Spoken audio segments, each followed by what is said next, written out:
Hello, good afternoon everyone. कल जो HPS के प्रीलिम्स एग्जामिनेशन को कंडक्ट किया गया, उसी के लिए ज्योग्राफी से जो सवाल आए हैं एक ब्रीफ डिस्कशन उनके ऊपर कर लेंगे।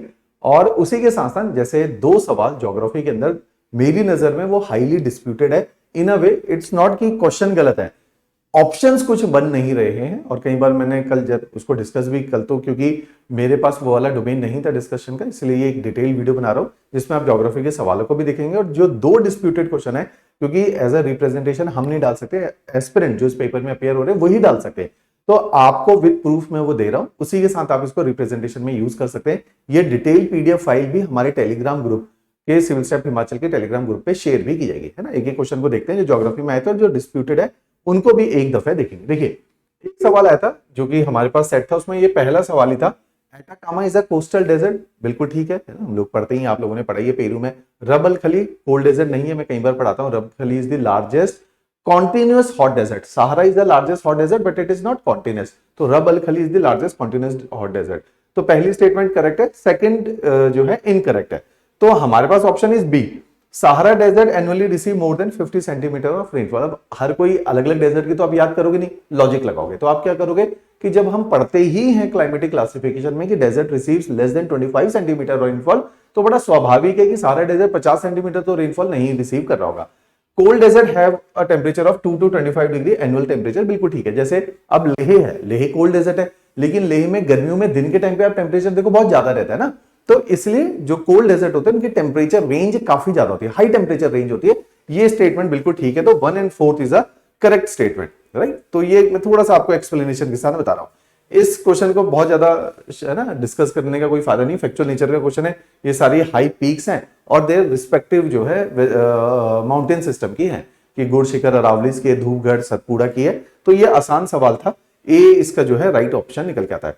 ये अलग अलग शीट्स हैं, दो क्वेश्चन, लेकिन अब इसमें खराब बात क्या है, इस क्वेश्चन में जो सबको आते थे दो ऑप्शन ना, बी और सी सबको पता थे, भकरवाल जम्मू एंड कश्मीर की है, रामपुर बुशहर हिमाचल की, लेकिन बाकी दो में कंफ्यूजन था। तो 50-50 कैटेगरी का क्वेश्चन था। कुछ लोगों का ठीक भी हो गया। इसमें जैसे पातनवाड़ी जो है, ये एक जगह का नाम है गुजरात में, अगर किसी ने सुना होगा पातन, तो उसके बेसिस पे ये ठीक किया जा सकता था। मैंने डिटेल एक्सप्लेनेशन इसकी दी है। ये बड़ा सरल था सवाल था, है ना। इन जनरल सारे ही लोग इसको, ऐसा नहीं है कि हम ही करवा रहे हैं ना, आसान सा है। कि विटनी, मैं कई बार बताता हूं कि रॉकीज की हाईएस्ट पीक है जो यूएसए के अंदर है, लोगान ब्रूक्स रेंज के अंदर कनाडा की हाईएस्ट पीक है, ऐसी माउंट ब्ला एल्प्स की हाईएस्ट पीक है। तो उसके बेसिस पे थर्ड वाली बेन नेविस, ये मुझे भी नहीं आती थी, सारी फैक्चुअल इंफॉर्मेशन याद नहीं रहती और मैंने कभी पढ़ा भी नहीं है, लेकिन 3 से क्वेश्चन सॉल्व हो रहा था तो इजीली ये क्वेश्चन निकल रहा था। मार्बल फॉल इजी भी है, हमारे भी नोट्स में मिलता है, आपको नर्मदा के ऊपर बनता है मार्बल फॉल, जो कि मध्य प्रदेश में है। बघेलखंड मैंने कल भी डिटेल में पढ़ाया था कि Baghelkhand is located to the east of, कि किसके ईस्ट में है, तो it is east of Malwa plateau. मैंने साथ में ये इमेज भी अटैच की कि मालवा प्लेट्यू के ईस्ट में बघेलखंड हमें देखने को मिलता है। ऐसी डिजास्टर मैनेजमेंट स्टैब्लिश होता है 1995 में भारत के अंदर। Cocos plate is situated, NCERT से बनाया गया क्वेश्चन है। कोकोस प्लेट हम माइनर प्लेट पढ़ते हैं, 14 माइनर प्लेट, उसका पार्ट है कोकोस प्लेट, जो कैरिबियन प्लेट के साथ लगातार टकराती है, जिससे सेंट्रल अमेरिकन नेशंस भी बने और कैरिबियन के आइलैंड्स भी बने। और यहाँ पे डीपेस्ट चैलेंजर डीप, जो अटलांटिक ओशन की डीपेस्ट ट्रेंच भी यहाँ पे हमें देखने को मिलती है, प्यूर्टो रिको ट्रेंच जिसको बोला जाता है, चैलेंजर डीप के अंदर वो ट्रेंच है। तो ऐसे ही देखिए स्पाइस बोर्ड ऑफ इंडिया है ना, पीआईबी का एज इट इज ये लाइंस उठाइए। इस बार यूपीएससी में भी कई सारे क्वेश्चन पीआईबी से ही पूछे गए थे। अब देखिए magnetite is a natural magnet, ये हम लोग पढ़ते भी और आपने पढ़ा भी होगा। दूसरा है freely suspended magnet always align इन नॉर्थ वेस्ट डायरेक्शन। आप लोग फिजिक्स में भी इसको पढ़ते हैं कि अर्थ का जो साउथ पोल है वो कनाडा में रखा हुआ है, नॉर्थ पोल जो है ऑस्ट्रेलिया में रखा है। तो जो हमारा अर्थ का साउथ पोल होगा, है ना, मैग्नेटिक जो साउथ पोल है, उसी के हिसाब से मैग्नेट अपने आप को अरेंज करता है। तो दो पोल जो है, सेम पोल रिपेल करते हैं, ऑपोजिट पोल अट्रैक्ट करते हैं। तो साउथ पोल के साथ हमारा नॉर्थ पोल, जो हम ये आर्टिफिशियल मैग्नेट को रख रहे हैं, जो कंपास के अंदर होता है, उसके साथ अलाइन करने में काम आता है। तो नॉर्थ साउथ डायरेक्शन में होता है। बिल्कुल ठीक है, स्टेटमेंट यहाँ पे दे रखी है। क्लियर। अब तो आसान सवाल थे, जैसे tropical humid climate exist between Tropic of Cancer and Tropic of Capricorn. स्वाभाविक बात है कि इक्वेटर के एक साइड कैंसर है, एक साइड कैप्रिकॉर्न है, तो इक्वेटर पे ट्रॉपिकल ह्यूमिड क्लाइमेट होता है। बिल्कुल ठीक है। Mediterranean type of climate Mediterranean sea के आसपास होता है, चाहे इटली है, फ्रांस है, स्पेन है, तभी वहां पे वाइन है ना, वहां की वाइन बहुत पॉपुलर है। अल्जीरिया, टूनिशिया, मोरक्को, लीबिया, इनकी कोस्टल बेल्ट में भी मेडिटेरियन टाइप ऑफ क्लाइमेट हमें देखने को मिलता है, बिल्कुल ठीक स्टेटमेंट है। ये देखिए, arrange the following upland of peninsular India from south to north. अब इसमें बड़ी कंफ्यूजन थी लोगों को, उनको लगा जाविडी हिल्स जो है तमिलनाडु में, मैं कई बार क्लासेस में कराता हूँ, है ना, और मैंने कई बार टेस्ट सीरीज में भी डाला जाविडी हिल, नागरी हिल्स, है ना, पालनी हिल्स, इनका अरेंजमेंट करो साउथ टू नॉर्थ। वो इसलिए क्योंकि इस तरह के क्वेश्चन पहले यूपीएससी में आ चुके हैं। तो पालघाट नीचे है, जाविडी अगर तमिलनाडु का ना, मैं एक आपको मैप बना के दिखाता हूँ, आपको समझ आएगी मेरी बात ना। तमिलनाडु की शक्ल कुछ इस तरह से, ऐसे ऐसे है तमिल, तो यहाँ पे जो है पालघाट है, यहाँ जावेडी हिल्स है। तो वो आपको विजुअल मेमोरी में बिठाना पड़ेगा कि कैसे जावेडी नागरी हिल्स अटैच किए गए हैं, है ना। तो वहां से ये क्वेश्चन जो है सॉल्व हो रहा था, तो मैंने इसके साथ ही मैप भी लगाया हुआ है, यहाँ पे आप इस बात को देख सकते हो। फिर ये है कि ये वैसे तो एनवायरमेंट वाले भी पढ़ा रहे हैं कि इकोलॉजिकल हॉटस्पॉट क्या होते हैं, तो आप बिना उसके भी कर सकते हो, क्योंकि इसमें ज्योग्राफी की लोकेशंस ही हैं कि हमें पता है कि एंडीज जो है सबसे वेस्ट में है, फिर गल्फ ऑफ गिनी जो कि अफ्रीका में, मेडागास्कर उसके बाद में, और मेलिनीजिया जो कि western part of Pacific ocean में हमें देखने को मिलते हैं। तो ये इसी ऑर्डर में 1 2 3 4 के ऑर्डर में ही अरेंज है। तो ए जो है इसमें राइट चॉइस है। इसमें अगर इकोलॉजिकल हॉटस्पॉट की दृष्टि में नहीं, मैप वर्क की दृष्टि में भी ये सवाल इजीली सॉल्व हो रहा था। फिर देखिए प्लेट टेक्टोनिक में, arrange the following tectonic plate of the world from north to south. NCERT based question, north to south plate है, एनसीईआरटी में डायग्राम दे रखा है। Juan de Fuca generally NCERT में पढ़ाते नहीं है, हम क्लासेस में पढ़ाते हैं कि जॉन डी फूका प्लेट वो है जो अमेरिका के नीचे पूरा सबडक्ट हो गई है, जिसकी वजह से ये रॉकीज माउंटेन कभी शेप में आए थे, और यूएसए में कभी टेक्टोनिक एक्टिविटी और वुल्केनिज्म हमें देखने को मिलता था, जो कि अब नस्का प्लेट की वजह से एंडीज के अंदर देखने को मिलता है ना। यूएसए में अब उतना वुल्केनिज्म नहीं है, तो वहां से ये सवाल था, आसान सवाल था। ये सवाल GS3 में जब हम लोग इरिगेशन पढ़ते हैं, GS3 में इरिगेशन, वहां पे नोट्स में भी ये टॉपिक दे रखा है कि एक्सेलरेटेड इरिगेशन बेनिफिट प्रोग्राम। कई बार मैं मेंस की टेस्ट सीरीज में भी इसको डालता था, और हम लोग इरिगेशन की स्कीम्स में भी इसको कवर करते हैं। कमांड एरिया डेवलपमेंट प्रोग्राम जो 1974 और 75 के अंदर शुरू हुआ। ऐसी हाइड्रोलॉजिकल प्रोजेक्ट डेट इन्होंने गलत दे रखी है, ये भी बहुत बाद का प्रोग्राम है। प्रधानमंत्री कृषि सिंचाई योजना, ये 2015 के बाद जब मोदी जी की सरकार आई, मोर क्रॉप पर ड्रॉप करके इसका एक कंपोनेंट है, वो 2015 और 16 में चालू हो गया। तो ये स्टेटमेंट जो है उसी के अकॉर्डिंग इसको अरेंज किया जाना चाहिए, राइट। तो ऐसा कोई डिफिकल्ट कैटेगरी का सवाल नहीं था ये वाला। जूम इन ज्यादा हो गया, इसको थोड़ा कम कर देते हैं। तो आइए डिस्प्यूटेड क्वेश्चन में क्विकली आ जाते हैं। अब देखिए डिस्प्यूटेड क्वेश्चन क्या है, ये वाला क्वेश्चन डिस्प्यूटेड है, इसको एक बार मैं आपको डिटेल में एक्सप्लेन कर देता। देखो, the cool dry season last from mid September to mid December, ऐसा नहीं होता है। कारण क्या है? आपने एक शब्द सुना है अक्टूबर हीट, है ना, अक्टूबर हीट।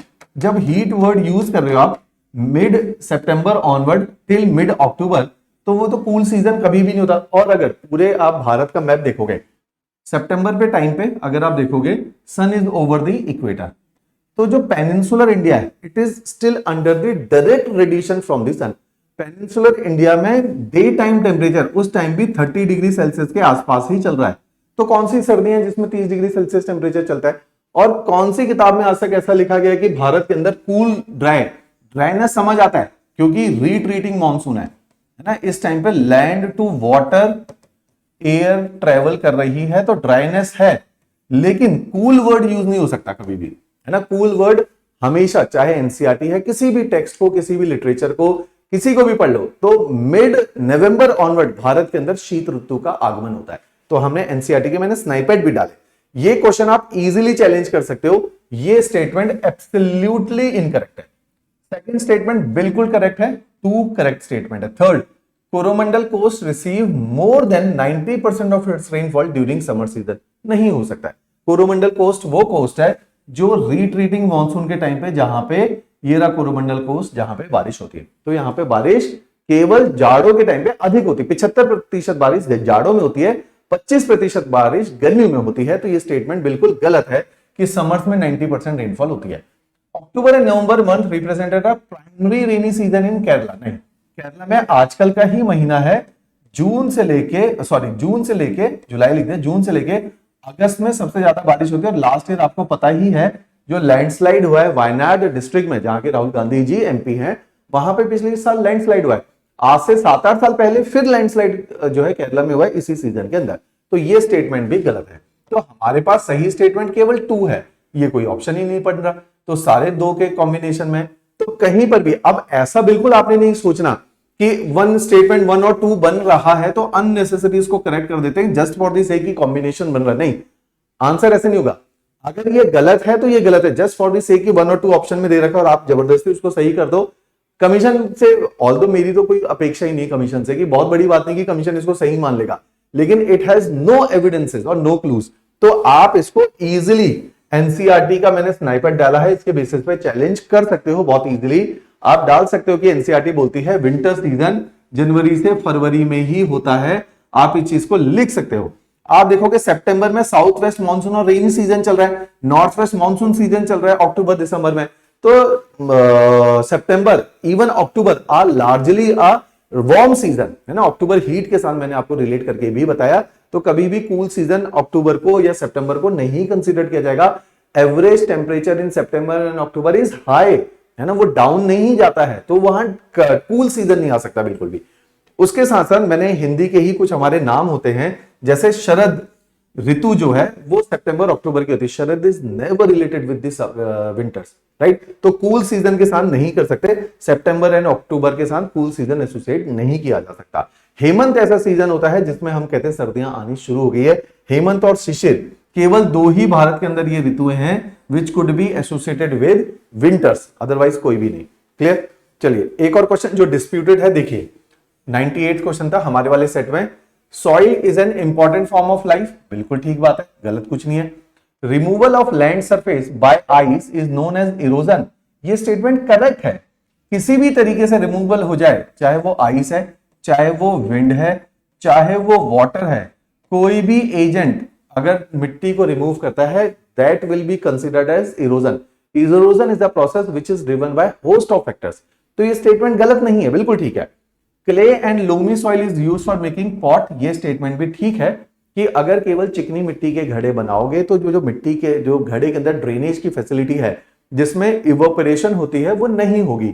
अगर इवोपरेशन नहीं होगी तो मिट्टी के घड़े इसमें जो पानी बाहर की तरफ रिसता है जिससे मिट्टी का घड़े को यूज किया जाता है just to keep the water cool, वो पर्पस से डिफीट हो गया, तो इसलिए लोमी सॉइल उसके अंदर यूज की जाती है। दूसरा, लोमी सॉइल से टेक्सचर अच्छा आता है पॉट का, क्ले सॉइल से पॉट का टेक्सचर अच्छा नहीं आएगा। अगर क्ले केवल क्ले, तो क्ले एंड लोमी को मिक्स करके ही यूज किया जाता है।